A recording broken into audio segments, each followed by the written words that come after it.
I wanna be a great one. I was on my way home from school, so I was driving home, and I live out in the country, so I have to take a gravel road home. I was about 2 miles away from home when I lost control of my car on the gravel road, and I rolled my car. I was about a mile behind her. I was following her home, and I noticed when I got up there, I saw something out in the field, and then when I got up there, it was her car. I thought, she's gone, and it was unexpected. You don't expect to see it on its side. What is everything?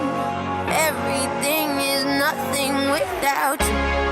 And when I got over there and she was awake, I was just so happy. She looked up and she smiled and said, "Dad, I'm okay." But I could tell her legs were shifted wrong, and I could tell there was definitely some damage, but at that point, you're just willing to accept anything just so they're okay.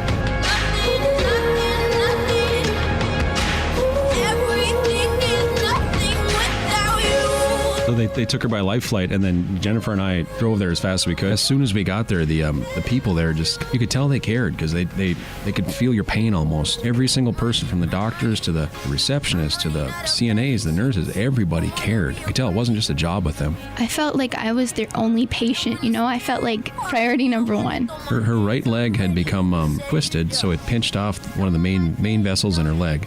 And then they were concerned about clots from that. She had lots of lacerations on her legs, and then the one ended up being the tib and fib were broke, and the other side had become dislocated, and it had stretched her MCL and ACL, actually torn one of them, and fractured eye socket. Her index finger had been pulled off, and they actually sewed that back on. And I actually got to watch that procedure, and I told them from the get-go that I had wanted to become a doctor. So they kind of showed me the ins and the outs, and they were really nice to me.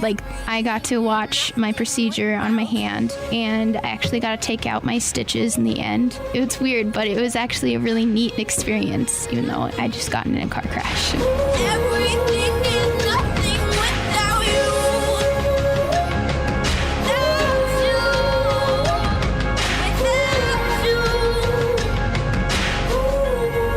The staff was like family. It seemed in just a week they had become so close. They were helping her, but they were helping us too. I also want to be a part of Sanford. I want to help people like they helped me. They made me feel good. I want to make people feel good. So I have to say there was some limitations, but I have actually overcame them. I wore 8-inch heels in November for a pageant, and I was in a wheelchair for about a month after my accident, and there was just only 5 months in between that. So I have to say that was pretty neat. That was a big goal of mine, to compete in that pageant. And she got third runner-up. Yeah, and Miss Congeniality, Miss North Dakota Teen USA. This truly gave me a new perspective on life, not to take things for granted.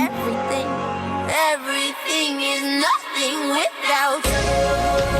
Nothing without you. Nothing without you. Nothing without everything is nothing without you. I aspired to be like every single one of them. They were such great role models just from the get-go. She rolled her car 5 times. We got so lucky. We were fortunate where others have not been. It was just a really neat experience from a really awful tragedy. I'm very thankful for that. I mean, we lacked for nothing. It was incredible to see that we have that in Fargo. Those quality doctors and those options that you'd think you'd get in bigger cities. We own everything.